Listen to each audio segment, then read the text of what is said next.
Ikkita oyog'ing bilan yurishing haz ekanmishmi, birodar? Shol bo'lgan odamlarga qaramaysanmi? Ikkala qo'ling bilan xohlagan ishini qilayotganliging, ne'matligini his qilasanmi? Ikkala qo'li kesilgan odamni ko'rganmisan? Ikkala qo'li kesilgan odam kiyim kiyishini bir o'ylab ko'rmaymizmi? Bir qo'li bor odam oyoq kiyimini qanaqa qilib ipini boylaydi? Qanaqa qilib kiyimini kiyadi?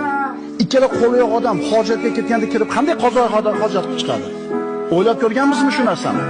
Ha, tishimiz og'rib kechasi bilan uxlamaganimizda, huzur halovatimizni yo'qotganimizda, ha, tun ham uzoq bo'lar ekan-ey, qara. Sen bir uxlab o'tkazib yuborarding shu narsani.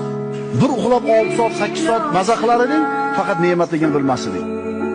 Allohga qasam iymonli bo'lmadi. Allohga qasam iymonli bo'lmadi. Allohga qasam iymonli bo'lmadi dedi Rasululloh. Kim? Qo'shnisini ochayotganini bilib turib, qornini to'yg'izib uxlagan kishi. Qo'shnisini ochayotganligini bilib turib, qornini to'yg'izib uxlagan kishi. Qo'shnisi qishda ko'mir yo'q, muzda uyda yotibdi biladi yoki svetini uzib ketgan biladi, ishiga issiqini yotaveradi. Bo'ladi. Pulni to'lamagan, qandaydir bir xato bo'lgan, svetni uzib qo'ydi, sovuq yotibdi bolalar. Demak, bunaqa odamning iymoni yo'q deyapti payg'ambarimiz sollallohu alayhi vasallam. Suvni oqishidan, shamolni esishidan, shishani sinishdan saqlab qolish imkoniyatim bor edi deb o'zingni g'amga tiqma. Chunki sindimi, demak sinish kerak.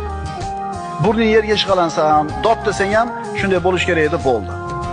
Qazo albatta amalga oshadi. Yillar o'tgandan keyin ko'rasan. O'shunga uylanmaganing to'g'ri bo'lgan ekan. Tushunyapsizmi? Sizni ustingizda qanaqa taqdir bo'lgan bo'lsa, bu yaxshilik siz uchun. O'shuning uchun alhamdulillahi robbil alamin deng. Demasangiz ham shu holat. Desiz ham shu holat. Alloh senga taqdir qilgan narsa, birodar, albatta yaxshilik bo'ladi. Shunday bo'ldimi? Demak, shunda bitta yaxshilik bor. Dunyoda hamma yomon ko'rsin sizni. Agar Alloh yaxshi ko'rsa, bular yomon ko'rgani hech narsa emas. Birodar, jamiyatda ehtimol o'rningiz katta emasdir. Faqirdirsiz, quvvatingiz yo'qdir, husndor emasdirsiz, ehtimol hech kim tanimas. Bir joyda borligingizni ham, yo'qligingizni ham odamlar ehtimol sezmas, ammo Alloh va payg'ambari yaxshi ko'rgan bo'lsa, birodar, ikki dunyoda saodatga erishishingiz aniq. Qiyomat kunida birodar, podshohlar maqomida martabasida bo'lasiz. Bitta sharti bor. Alloh va Rasuli sizni yaxshi ko'rsa. Dunyoda hamma yomon ko'rsin sizni. Agar Alloh yaxshi ko'rsa, bular yomon. Agar shu dunyo shuncha keng bo'lib turib, ko'zingga tor bo'lib qolgan bo'lsa, birodar, nafsing bu mashaqqatlarni ko'tarishlikka ojiz qolayotgan bo'lsa, sen ham yo Alloh deb ko'rchi. Yurakdan yo Alloh dechi.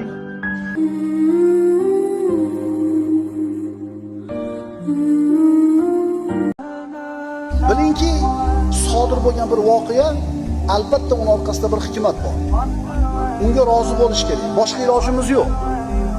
Hayotda qarasangiz, atrofimizda bo'layotgan ayrim ishlarni tushunmaymiz. Sig'dira olmaymiz, hazm qila olmaymiz, sababini bilmaymiz. Lekin iymonimiz komil bo'lsin. Har bitta bo'lgan ishning orqasida hikmat bor. Dunyoda hamma yomon ko'rsin sizni. Agar Alloh yaxshi ko'rsa, bular yomon ko'rgani hech narsa emas. Birodar, jamiyatda ehtimol o'rningiz katta emasdir. Faqirdirsiz, quvvatingiz yo'qdir, husndor emasdirsiz, ehtimol hech kim tanimas. Bir joyda borligingizni ham, yo'qligingizni ham odamlar ehtimol sezmas, ammo Alloh va payg'ambari yaxshi ko'rgan bo'lsa, birodar, ikki dunyoda saodatga erishishingiz aniq. Qiyomat kunida birodar, podshohlar maqomida martabasida bo'lasiz. Bitta sharti bor. Alloh va Rasuli sizni yaxshi ko'rsa. Mayli odamlar qadrimizga yetmasa, mayli odamlar bilmasa bizni, muhimi Alloh yaxshi ko'rsin.